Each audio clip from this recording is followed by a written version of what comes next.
பிரான்சில் உள்ள பாடசாலைகளில் மாணவர்களின் பெற்றோர்களின் முறையற்ற செயலால் கல்வி சூழல் பாதிக்கப்படும் பட்சத்தில் அந்த மாணவரை வேறு பாடசாலைக்கு மாற்ற வகை செய்யும் புதிய சட்டம் நடைமுறைக்கு வந்துள்ளது.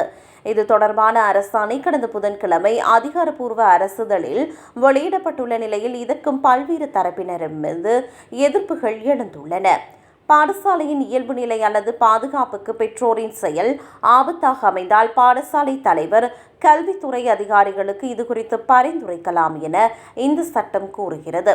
இதன் அடிப்படையில் மேயர் அல்லது கல்வித்துறை அதிகாரிகள் உரிய ஆலோசனைகளுக்கு பின்னர் அந்த மாணவரை வேறு பாடசாலைக்கு மாற்றுவதற்கான நடவடிக்கைகளை மேற்கொள்ள முடியும். புதிய பாடசாலையில் சேர்க்கப்படும் அந்த மாணவருக்கு நடப்பு கல்வியாண்டின் இறுதி வரை சிறப்பு கல்வி மற்றும் சமூக ரீதியான உதவிகள் வழங்கப்பட வேண்டும் என்றும் அந்த ஆணையில் குறிப்பிடப்பட்டுள்ளது. ஆனால் பெற்றோர் செய்யும் தவறுக்காக குழந்தைகள் பாதிக்கப்படுவதும் இதனால் மிகவும் நலிவடைந்த மாணவர்கள் மேலும் சிரமத்திற்கு உள்ளாவதும் தவிர்க்கப்பட வேண்டும் என்று ஆசிரியர் சங்கங்களும் பெற்றோர் அமைப்புகளும் கண்டனம் வெளியிட்டுள்ளன.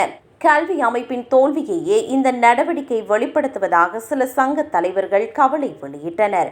மாணவர்களின் பாதுகாப்பையும் பாடசாலைகளின் நல்வாழ்வையும் மேம்படுத்துவதே அரசின் முக்கிய முன்னுரிமை என்று கல்வி அமைச்சர் தெரிவித்துள்ளார்.